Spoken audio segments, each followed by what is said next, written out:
Funding for Sorta Ridiculous. Sorta Ridiculous. Wait. Yeah. He's doing it without a script, folks. Yeah, Come on, yeah. cut him some slack. All right. Yes, spare me, my peoples. All right. Sorta Ridiculous is sponsored in part by Drunken Cobra. Drunken Cobra is an inclusive neighborhood pub in East Tosa. They offer weekly events like karaoke and music performances. Drunken Cobra, obey the snake. Oh, it's also located on 6818 West North Avenue. I was like, I'm missing something. Oh, by the way, good luck finding it. Yeah. Hey, folks, this is another episode of Sorta Ridiculous. Smash the button. Smash the button. 2 times now, y'all. Cha-cha, real smooth. Turn it out. All right. So my name is Darren. Oh, my God. All right. So with me, as always, is my co-host, Billy Ray. Now, I normally say Happy Thursday, River West, but I've been made aware that this show will be repeated at different times throughout the next couple weeks. So somebody may be listening to it, and it's not Thursday, and I don't want to throw their whole day off by even what day is it? I don't know. So I'm going to have to come up with something new. If you go to any of our socials, leave an idea. What should I say instead of Happy Thursday, River West? I hope you're sober, River West. I don't hope they're sober, River West. I hope you're having a great time. Are you sober, River If you choose West? to stay sober, River West, but see, it takes too long to add it in everybody. I don't want to have that kind of. I liked Happy Thursday because it was succinct. It was simple. It was Got you. I could sound like a TJ when I said a Happy Thursday, but I can't in good conscience use that anymore and mess with somebody who's listened to us out, non-live. Happy Thursday does have a nice ring to it. Right. Well, happy anything. It's I had a roommate that used to on Sundays. We'd get people over to grill out and watch Simpsons and be Happy Sunday, and so it's like it became a habit to say that. Right. So now I even say Happy Monday. It's like you hear that, and it's suddenly like, well, it was a crappy day. It's like now it's a holiday. Right. I got you. Can we call alcoholics soberphobes? Soberphobes. Wow. That's crazy. Soberphobes is crazy. Some days, man. Soberphobes. I'm soberphobic. No, I'm not. Hi, my name is Darren. I'm a soberphobe. Hi, Darren. All right. Okay. So, for real. So, with me today, we have a really positive dude. He just interviewed me a little bit earlier for his podcast. All right. So, from Intrinsically Motivated, we have Walt. Thank you. Thank you for having me. Cullin.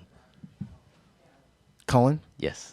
Walt Cullin. I'm so sorry. I'm an absolutely horrible host. No, I'm all right. You might want to add the junior. Because I'm a junior. Walt Cullin Jr. My mom always told me to make sure I put junior at the end of everything because there you go. My dad is, No, I got you. They just gave me a different middle name for my old man, and that just caused no other confusion, too. It wasn't like senior, junior, well, not really. Right. So, as a new guest, I have 3 questions for you. Uh-oh. You ready for this? I'm as ready as I'll ever be. So, You don't got to think too hard on it, man. Gotcha. Great. So, answer me these questions 3. All right. So, question 1. Mm-hmm. What is something sort of ridiculous about you? I may have multiple for you. All right. So one thing that I think is kind of ridiculous, or sort of ridiculous, is that my mom took a 12-year hiatus before she had me. So meaning my sister and I are 12 years apart. Oh, okay. Okay. So I grew up with my sister, but I didn't grow up with my sister. So I was kind of like, she got the only child. She was the only child for a while, and then she took care of me. And then before I knew she was gone, and I was the only child.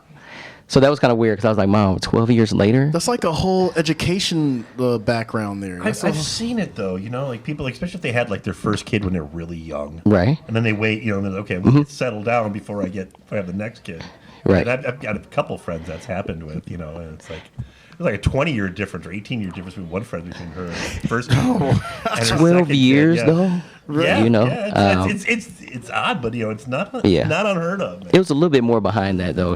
I was known as like her miracle baby because I think she was supposed to conceive before, but something happened, so she had a complication. But I'm known as her miracle baby, 12 years apart. But me and my sister, you can't tell, we're super, super tight. So how did it feel well, you guys are super tight. How did it feel, that whole only child aspect of it versus having your sister in your life regularly?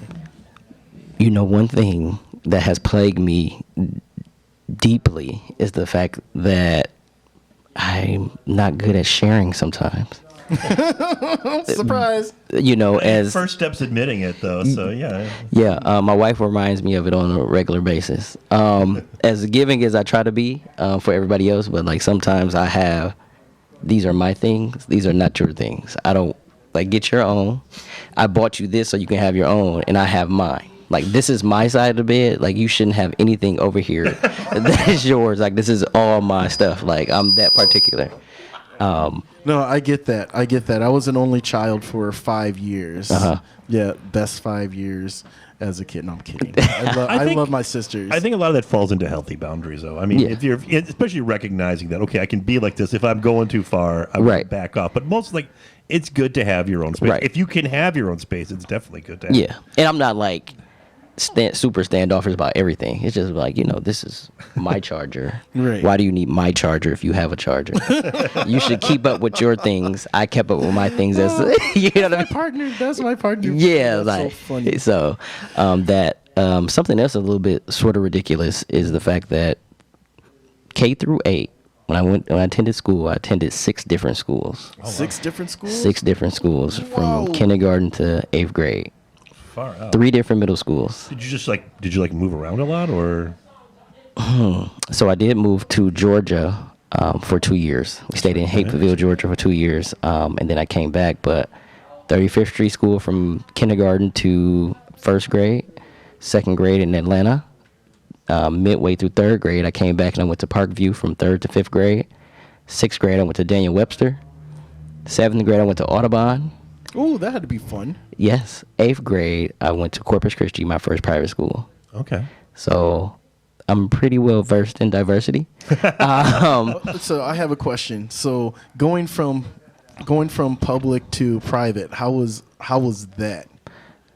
Oh my gosh. So it was a culture shock. Yeah. But it was also the rigor was different. I was typically a 3.5, 3.8 student all through middle school until I got to 8th grade. I'll never forget it. Mr. Graff, I got like my first like C on a math test. And then my grades came out and I had like a 2.5 or 2.6. Oh no. I was distraught, you know, because I'm like, hold on, all this time I've been this academically talented kid. I've been in the program for the academically talented all this time, all these pats on my back, and I get here and I'm struggling. That really it hurt my confidence for a while, but it actually charged me up, and that's another reason why I think Intrinsically Motivated came about, because it wasn't about what anybody else said. This was about me. This was a challenge for myself. You Well, know? and also, I mean, in math testing, you know, they're serious at this Catholic school because they got a guy at the front of the class who got nailed to a plus sign. You know, Absolutely. they take that crap seriously, man. Yes. But he's so welcoming, though. Yes. It was crazy. It was crazy. It was I bet. crazy. It was definitely crazy. I was I told my mom, like, I don't know what I did wrong. I couldn't believe it. You know, that was like one of my first times of like a slap in the face in terms of like failure. Like, what in the world just happened? And I didn't get it. But I guess the question is, I mean, you seem to be doing all right, so you didn't give for up. sure. Yeah. You For kind of sure. I figured it out. Right. Yeah, I had to figure it out. I definitely had to figure it out. It was one of those things where it's like you had to adapt to your new surroundings and understand how school was done in this particular environment. Oh yeah, for sure. And it made me a better student though, because it was like I need to do a little bit more as opposed to what I was, used to doing. Yeah, you can't do Right, the same right. thing. I had a similar experience, sort of a culture shock going from middle school here. I went to Burroughs. Burroughs. To going to 6th grade. Burroughs was different. Burroughs was awful. Burroughs and Webster. Burroughs and Webster was different. You said Daniel Webster. That's What? Right. Yes, I went from there to going to okay, for lack of better words, a hick middle school. A Okay. rural, like Southern Hill, like think Friday Night Lights. Got you. A Okay. little more rural. Slightly more rural. Yeah. Rural dental. There Yeah, you go. there you go. Yeah, it was very, very interesting. And then coming back from there, Mm-hmm. because I went from Friday Night Lights to Brown Deer. It wasn't like a Okay, huge Brown difference. It was Deer. definitely more Burby. Got you. Definitely more Burby. So, Yeah. Yeah, no, I totally feel you on Yeah. the culture shock and But I whatnot. appreciate the entire academic journey because when I went to Georgia, it was a melting pot. You know, my best friend was Jovi, and he was an Asian kid. You know, and up here, I don't remember seeing any Asian kids in the schools that I was in. So I got to learn a little bit about him, got closer to him. But one of the nastiest things I ever seen, and this is sort of ridiculous. Yeah. Since we're on the topic, we're at lunch. I'll never forget it. I have a weak stomach, for one. We're at lunch. We're playing around. You know, boys play around. We're pouring the milk on a tray and things like that. So with some coleslaw. He pours the chocolate milk in there. He mixes it up. It turns pink. Before I knew it, he's eating it. And I'm like, why are you doing that? No. Honestly, 60 seconds later, his eyes get big and he pukes everywhere. I ran away from the table. No. And I was like, and that, I still can see it when I just mentioned it years ago. That was in 2nd grade. I'll never forget that. That's a core memory. Yes. And that was ridiculous. Sort of ridiculous. Yeah. Hell, that was completely absurd. Yes, Ew, Jovi. No, that's nasty. Yes. You're nasty. Yes. Jovi? Jovi. Jovi, you're nasty. Jovi. Yes, Jovi was nasty. I mean, he paid the price. I mean, that's about as instant a karma as you're going to find in this world. Yes. Don't eat that. And it was pink. I'll never forget it was pink. Yeah, chocolate. Which tells you something about the milk whatever food coloring they were putting in the milk. That's awful. I don't know. And then remember that was the time we used to spin the milk carton to see who would put it on. Yeah. And all that time. But I was They like, turned into cell phones. exactly. Put the Yep. straw at the end for the Yep, yep. antenna. Yeah, all of that. All of that. Do you remember the pouch milks? Or did you not go through the milk pouches? I didn't have the milk pouches. All right, it was so bizarre. Like, how do you expect kids to be able to do this properly? High C's are one thing because the bottom is like cardboard and stuff like that. So you're not going to go through there Right. endless times through the top and bottom, just chocolate milk everywhere. You just had to like pinch one end and just And try to drink it. They would do No. all lit. I was like, MPS, what y'all on? Yeah. What y'all on? My chicken legs were good though. Yo, Peanut butter bar mock was chicken good. The mock chicken legs. The and then peanut butter mashed bar was potatoes. good. Yeah. The pizza. Remember that weird ass pizza? Yes. Nothing like an MPS meal sometimes. Dude. Salisbury steak. Yeah. Talk about it.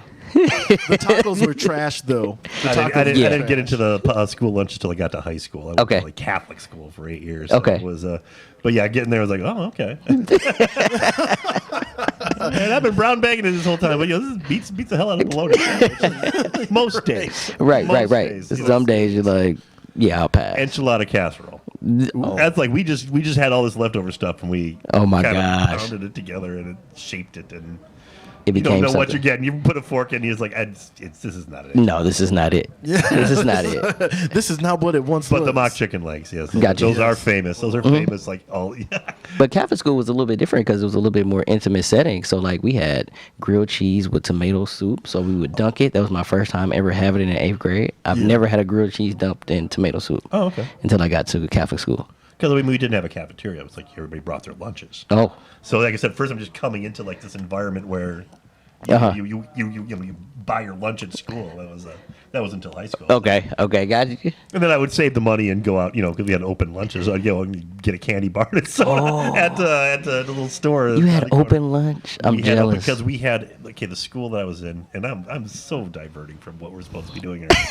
We're talking about food. Our cafeteria. Our cafeteria was so small that we had to break our lunch into like 3 different sections, and even then, like it would have been crowded if they let everybody. So they had all these variations, so you didn't have to spend the whole period in. Oh, okay. So. All right. Well, now that I'm hungry, when we get to second question 2. Okay. What is something sort of ridiculous to you? I think one of the things that is sort of ridiculous to me is sometimes it's easier to deal with kids than it is with adults. Yeah. I didn't recognize that until I got older and began to get into like administration or dealing with like other teachers and colleagues. And I should be like, you're grown, I'm grown. Why are you acting like this? You know what I mean? Or why are you acting like the kids? Like this is like some kid behavior. So I've always thought that was ridiculous. And that continues to be something that I kind of deal with in the space that I'm in professionally. Oh, sure. But I just never understood it because, they always talk about common sense.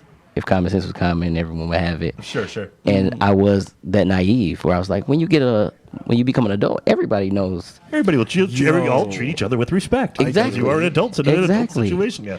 Exactly. We won't have attitudes. We won't pass each other. We'll talk it out. Conflict resolution. We know we got all these strategies and tactics that we should be able to know how to employ. And that's not the case. Have you ever seen a full grown ass adult throw a tantrum? Absolutely. Many times. But like rolling on the floor tantrum. No, I haven't. I haven't. Not seen rolling that on the per floor. se, but yeah, no. I've seen pretty some bad doors close. slammed. I've seen some things thrown. Oh, big kids. Yes. Big kids. Yes, absolutely. Oh man, no, that's definitely sort of ridiculous. Yes. Man. Yeah, on a regular basis. Mm-hmm. I'm not going to talk. Not my spouse. Oh, it's all good. All right. So question 3. Mm-hmm. What is something sort of ridiculous that's happened to you? Okay, so I got my license at 16 years old. Mm-hmm. I'm 36 now. It's 20 years. My first accident was January 18th, 2024. Oh, what? Wow. Good for you, man. Yeah, I'd say so. That was just recent. And I'm just like, right. how do I get in an accident 20 years from when I got, I would expect like, a fender bender when I'm younger. Right. Now, obviously, it sounds like you've been paying attention, but it's like you can only pay so much attention if the other people really aren't. And Absolutely. I've gotten more and more paranoid the longer I've been out there. And I didn't get my license till I was about like 2021. Okay. I waited because I'd take the bus or mooch a ride from people everywhere. I didn't need to get a car. I didn't have money to get a car anyway. So Right. I was anxious. Oh no, I feel you. I got mine at like 16 and a half, 17, and I had almost immediately got into an accident. No, that's not entirely true. But no. Okay, so actually, I did get into an accident relatively early, but mostly it wasn't my fault. Okay. You weren't Yeah, at fault. I wasn't at fault the other day Oh, either. right. That's what I was so saying. what ended up happening is like I like to go fast. I like to go fast. I like to think that I'm a decent driver. I am. Are you a defensive But, driver? Of course. Okay. Of course. I got into an accident at the same intersection exactly a year apart. Never. Yeah, same type of car too. My dad was mad. That's called happenstance. Happenstance for sure. Right. It's just a coinkydink. That's I bet crazy. you avoided the hell out of that intersection if you could. No, I still hit it every time because it's like right by my dad's place. Oh, okay. Like it's like 51st and Brown Deer. Right. You might have to start driving backwards. Huh? You might have to start driving backwards or something. Right, I'd be decent at that. With these new vehicles, you could see in the back without looking back. True. No, but I've been a pedestrian around there, and man, it is. Yeah, people do drive. They do? Wacky. Yeah. I've almost gotten run over. I've almost gotten run over. That is I don't want to crazy. start on a rant, but yeah, it's oh yeah. So Yeah. you should have got some Microsoft achievement points or something like that. Man, I was from thinking the doing same thing, and my insurance company treats me like just like another number. It's been tough. But I won't say who it probably, is. like, jacked your stuff up after that, then, eh? Or I don't or know. it hasn't taken. We're still going through the process right now. Whoa. And we're in okay. February 8th. That was January 18th. Oh, and yeah, I that's wasn't still at fresh. fault. Yeah. But I'm not going to say what insurance company it was. Well, but then a lot of it could be the other person's. I wasn't in insurance, good assuming hands. They had it. yeah, so Okay, so now we got those out of the way. Intrinsically motivated. Mm-hmm. So, what is the origin story of intrinsically motivated? What is intrinsically motivated? Yes. So, intrinsically motivated is based on you being self-aware, having self-esteem, being self-driven, and having your own self-confidence. Really focusing on your internal agency to be able to challenge yourself and be able to applaud yourself without needing any external validation. Oh, okay. So what happens is in 2016, I'll tell you exactly, I was teaching my sixth graders. And many of them kept coming up to me saying, like, Mr. Cullin, if we do well on the test, if we're not bad in Miss Rozelle's class, if we come in and we're quiet, can we get extra recess? Can we get a party? Can we get candy? And I sat down with them. I said, are you telling me you only want to do well academically because of some kind of candy or some kind of reward? And as a kid, that makes sense, right? Oh, sure, yeah. For sure. But I looked at it and I told them, I said, I'm fine with you guys having external rewards that you want to accomplish. But I want you to recognize the importance of you doing well academically and striving to do the best that you can for the sake of yourself, for the intrinsic satisfaction. I want them to be satisfied with, overcoming a challenge, studying for a test, but doing well and being like, that felt good inside, not for your parents, not for your teacher, but for yourself. So, for example, one thing that I always prided myself on when I taught literacy was broadening our lexicon. So we always talked about different words on a regular basis. And I would infuse that into my conversations with them on a regular. And if they did that, I always ask them, how did that feel? How did that feel learning a new word, surreptitious? Like, what does that mean? Were you being surreptitious? Yes, you were, because you tried to sneak out of the classroom. You know what I mean? So we would talk about those things and employ those things. But I always challenge them, like, I'll throw you random parties. I'll give you extra time, but I'm not going to tell you when you're going to get it, because I want you to just continue on that path of doing it for the sake of yourself. I'll reward you randomly, sporadically. Don't expect it. Don't look for it, because I want you to have and be able to maintain a resolve regardless if you get something or if you don't. So that's why it's intrinsically motivated with no excuses. Nice. So therefore, whatever we got going on, our daily basis, if we get into an accident, and if we get into an accident at the same intersection a year apart, guess what? You know what? I'm going to take that on the chin. Right. I'm going to take care of my business. And I'm going to keep going. I'm going to keep still going by my father's house again. Yeah, most definitely. I'm not making any excuses for it. Exactly. Even though it's his vehicle that I told him both times. I'm going to be accountable. Yeah. I'm going to go through the process of what I need to do to rectify the situation. I'm going to be optimistic, because hope springs eternal, and we're going to keep forging on. So, and I wanted to do that early on with the kids, I think the saying goes, it's easier to build strong children than to repair broken men. So why not start with the young kids and try to shape their minds as much as possible? Sixth grade's a really good time to start focusing on it, because they are, they're beginning to become, adults. They're beginning to become teenagers, and you're about at the point where, especially as an educator, you stand a good chance of just losing them. Oh my gosh, yes. Just and not even anything you've done. Just right. I speaking for myself as an adolescent, but where you can. Right. You got to try to at least get that one last lesson that might stick with them through adulthood. And no, that's really. And my disclaimer is, although that was my passion, has always been my intention, and when I interact with any child, have I been able to reach all of them? No. My only hope is that, like you said, being able to plant those seeds and really try to expose them to those different things, to maybe it be retained subconsciously and come to the conscious. And it may be something that they're getting to their 30s. And I remember Mr. Cullin said, exactly. You'll run into somebody from the class and be like, talking over a couple of beers. Yes. Goes, do you remember me? Oh, yeah. Wonderful. Yes. He always said, and it stuck with me, even though they may not be acting on it until absolutely consciously. Yeah. And as a administrator, I used to always tell the teachers, like, the things that you are doing now for that kid that continues to be, somewhat challenging, you may not see the fruits of that labor until later on, or you may not ever see it. But the hope is that you put your best foot forward in trying to help them. So that's what's intrinsically motivating as an educator then. Yes.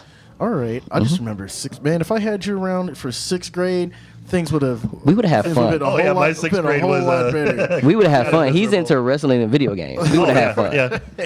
We would have had fun, man. Oh yeah, most definitely. I feel like the start of middle school is like being thrown to the wolves. Just like period. Everybody's just fending for themselves, unless you have a little click or something like that. Then, it's a very interesting time. But it looks like that's awesome. Intrinsically motivated. I'm feeling it. But here's the thing. You said they would ask for, like, if we did all this good stuff and get like candy or pizza parties or parties and all this other stuff. Extra recess.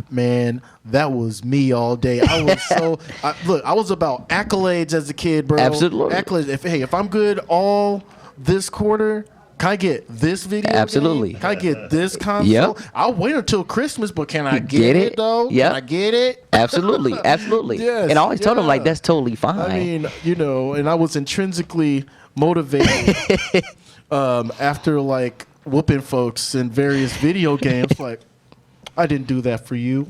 I whooped your ass for myself. I see. That's self-satisfaction. And you can sleep well with that. No, that's fantastic, though. So what have you been doing with the intrinsically motivated? So I started out, I wrote, what do you call it? I would call it a blurnal, because it's a book but it's also a journal. It's like a short book / journal.